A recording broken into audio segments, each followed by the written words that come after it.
Bienvenidos a una nueva inversión profunda. Hoy nos adentramos en un tema que, ha estado dando mucho de qué hablar últimamente, especialmente después de la pandemia. Se trata de la productividad tóxica. ¿Les suena? Oh, sí, cómo no. Esa presión constante de estar siempre haciendo algo productivo, ¿no? Incluso si eso significa sacrificar el bienestar, las relaciones, en fin, la calidad de vida en general. Exacto. Y lo curioso es que, a pesar de esa presión por hacer más, resulta que no somos más productivos. De hecho, lo que veremos hoy, basándonos en extractos de un podcast de guía y su resumen, revela una paradoja bastante interesante.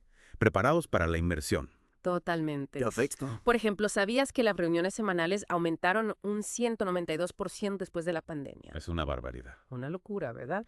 Y toda esa actividad extra se tradujo en mayor productividad. ¿O solo nos sentimos más ocupados? Esa es la gran pregunta. Los estudios demuestran que a pesar de trabajar más horas y asistir a más reuniones, la productividad en realidad disminuyó. Esta cultura de estar siempre conectado, alimentada por el miedo a la recesión y la necesidad de control, solo empeoró la productividad tóxica. Es como correr en una cinta sin fin, ¿no? Agotados, pero sin avanzar realmente. Y este afán por la productividad puede llegar a extremos alarmantes. El podcast menciona el caso de Annie Dean, quien envió correos electrónicos de trabajo a minutos antes de dar a luz. Un ejemplo extremo, sí, pero ilustra la presión implacable que muchos sienten para estar siempre produciendo, incluso en momentos que deberían ser intocables. Totalmente. Y esto nos lleva a preguntarnos, ¿a qué costo? Exacto, ¿a qué coste para nuestra salud mental, nuestras relaciones, nuestra vida en general?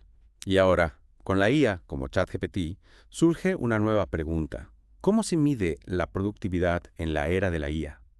Si la IA está diseñada para ahorrarnos tiempo, ¿cómo evaluamos la eficiencia cuando las máquinas pueden hacer tareas que antes nos tomaban horas? Una pregunta fascinante, sin duda. Y no solo eso, también hay que considerar los riesgos.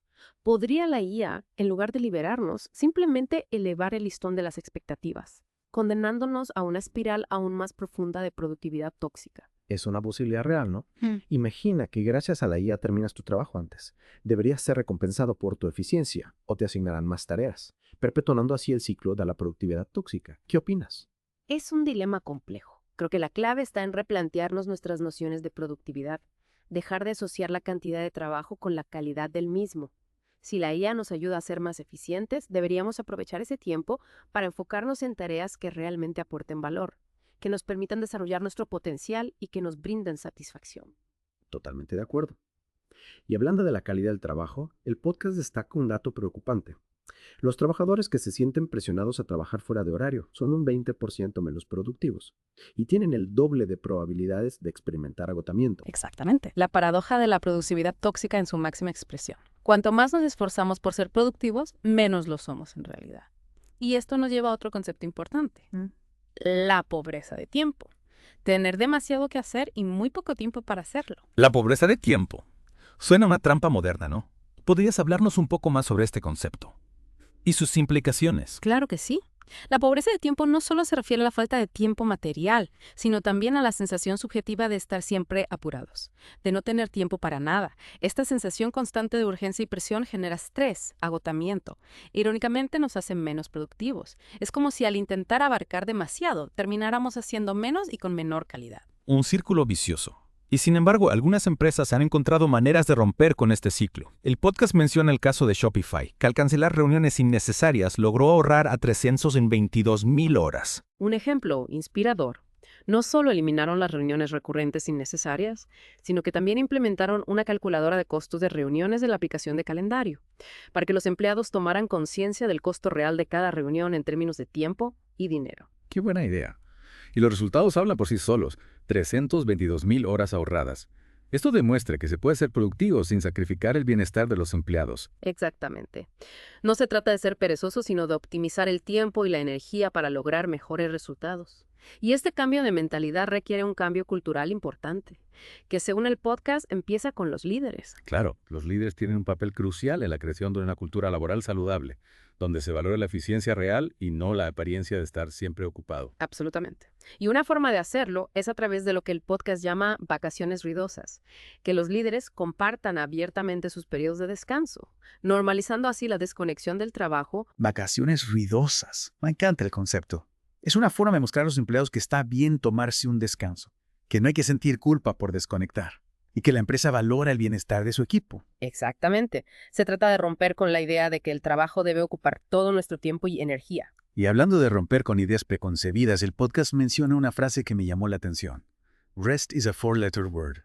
¿Podrías explicarnos qué significa esto? Claro. Busca ilustrar cómo en muchas culturas laborales el descanso se ve como algo negativo, casi como una mala palabra. Se asocia con la debilidad o la falta de compromiso, cuando en realidad es esencial para nuestra salud física y mental, y para ser más productivos a largo plazo. Es una idea que realmente debemos desafiar. Numerosos estudios han demostrado que el descanso no solo es esencial para nuestra salud, sino que también aumenta nuestra productividad y creatividad. Así es. Sin embargo, el podcast menciona que el 72% de los trabajadores globales sienten que no tienen suficiente tiempo libre o descansos. Es una cifra alarmante. Y lo peor es que incluso cuando tienen tiempo libre, muchos no se lo toman, por miedo a ser juzgados o a perder oportunidades. Es como si tuviéramos una relación tóxica con el trabajo. Tienes razón. Nos exige cada vez más, nos consume y nos hace sentir culpables cuando intentamos desconectar. Para romper con esta dinámica, necesitamos replantearnos nuestras prioridades, tanto a nivel individual como colectivo. De acuerdo. Y en ese sentido me gustaría preguntarte, ¿qué pasos concretos podemos dar para liberarnos de la tiranía de la productividad tóxica? ¿Qué podemos hacer a nivel individual para empezar a cambiar nuestra mentalidad y nuestros hábitos? Bueno, el podcast ofrece algunas recomendaciones prácticas, tanto para individuos como para empresas. A nivel individual, el primer paso es tomar conciencia de nuestras propias creencias y actitudes hacia el trabajo y la productividad. O sea, hacer una introspección. Preguntarnos, ¿nos sentimos presionados a estar siempre conectados? ¿Nos cuesta desconectar del trabajo fuera del horario laboral? ¿Nos sentimos culpables cuando descansamos? Exactamente. Reconocer estos patrones de pensamiento es fundamental para poder cambiarlos. Una vez que somos conscientes de nuestras propias tendencias hacia la productividad tóxica, podemos empezar a implementar estrategias para contrarrestarlas. ¿Y qué tipo de estrategias podríamos implementar? ¿Algún consejo práctico para empezar? Una estrategia simple pero efectiva es establecer límites claros entre el trabajo y la vida personal. Definir horarios específicos para trabajar, evitar revisar correos fuera del horario laboral y crear espacios libres de tecnología para dedicarlos a actividades que nos gusten y que nos relajen. Me gusta esa idea. Es como si necesitáramos crear un cordón sanitario entre el trabajo y el resto de nuestra vida, para proteger nuestro tiempo y energía. Sí, es una buena analogía. Y además de establecer límites, es fundamental que aprendamos a decir no a las demandas excesivas del trabajo. Es cierto, pero a veces decir no puede ser difícil, especialmente si tenemos miedo a decepcionar a nuestros jefes o a perder oportunidades. Entiendo, pero es importante recordar que nuestro tiempo y energía son recursos limitados y tenemos derecho a protegerlos. Decir no a ciertas tareas o proyectos nos permite enfocarnos en lo que realmente importa y hacer un mejor trabajo en lo que realmente nos apasiona. Y hablando de enfocarnos en lo que realmente importa, el podcast también destaca la importancia de priorizar el descanso y la recuperación. Por supuesto. A veces sentimos que no tenemos tiempo para descansar, pero la realidad es que no podemos permitirnos no hacerlo. El descanso no es un lujo, es una necesidad. Cuando descansamos adecuadamente, nuestra mente y cuerpo se recuperan y volvemos al trabajo con más energía, enfoque y creatividad. Es la paradoja del descanso.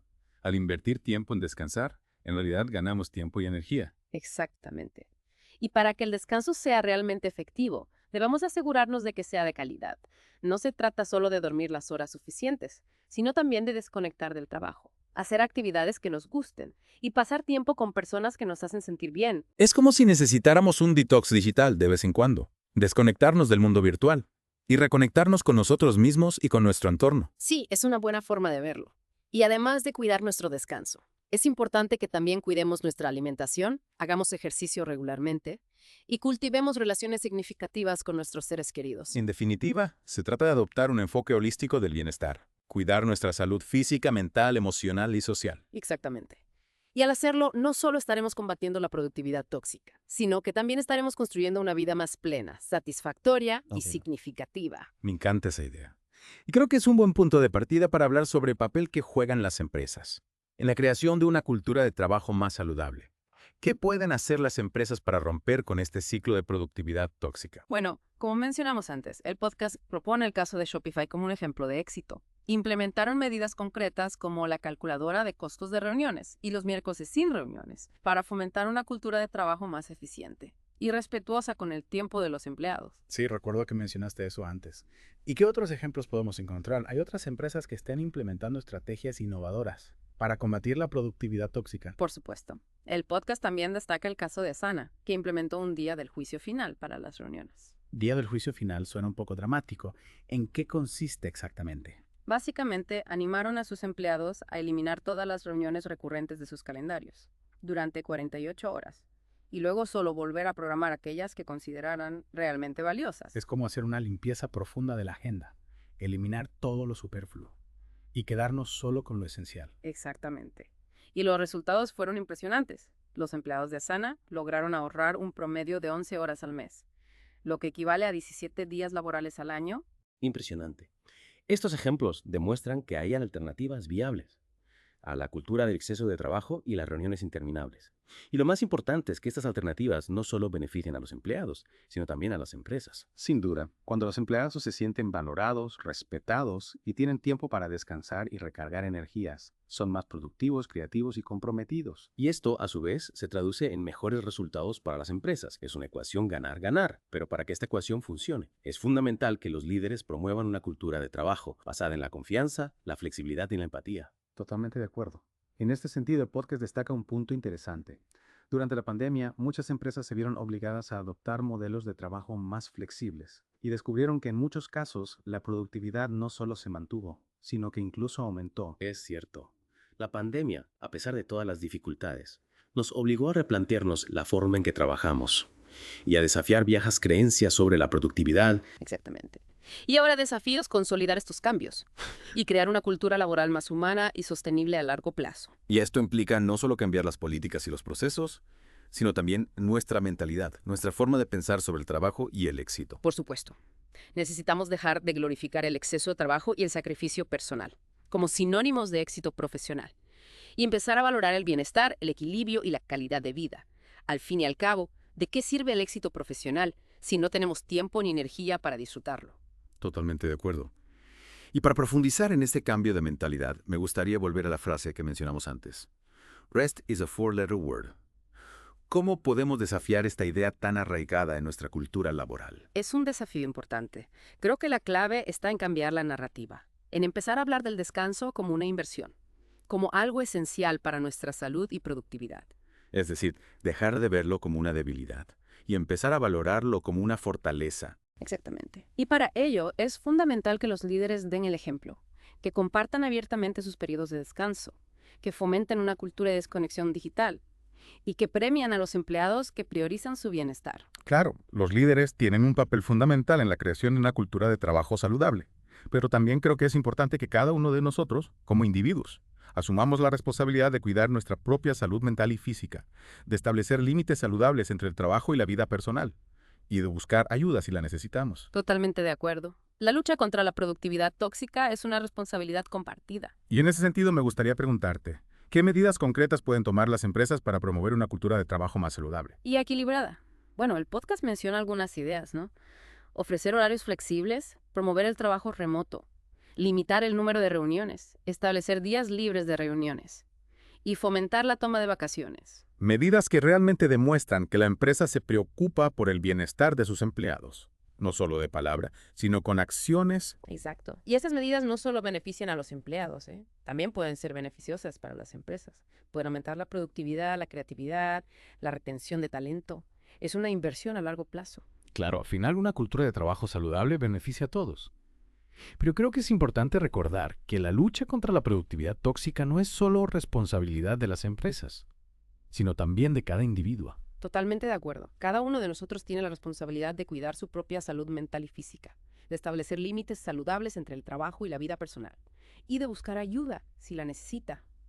Y también tenemos la responsabilidad de crear una cultura de trabajo más humana y sostenible, donde el bienestar y el equilibrio sean tan importantes como la productividad. Exactamente. Y para terminar, me gustaría dejarles con una reflexión. ¿Cuál será tu mayor arrepentimiento al final de tu vida? ¿Te arrepentirás de no haber trabajado más horas? ¿O de no haber dedicado más tiempo a tu familia, a tus amigos, a tus pasiones? Una pregunta poderosa, que nos invita a replantearnos nuestras prioridades y a vivir una vida más plena, más significativa. A veces nos dejamos llevar por la vorágine del día a día y perdemos de vista lo que realmente importa. Así es. Y recordemos que no estamos solos en esta lucha contra la productividad tóxica. Cada vez hay más personas y empresas que se están sumando a este movimiento por un trabajo más humano y sostenible. Y con eso concluimos nuestra inmersión profunda en la productividad tóxica. Esperamos que esta conversación les haya brindado información valiosa y herramientas para empezar a cambiar su relación con el trabajo y construir una vida más equilibrada y satisfactoria. Hasta la próxima.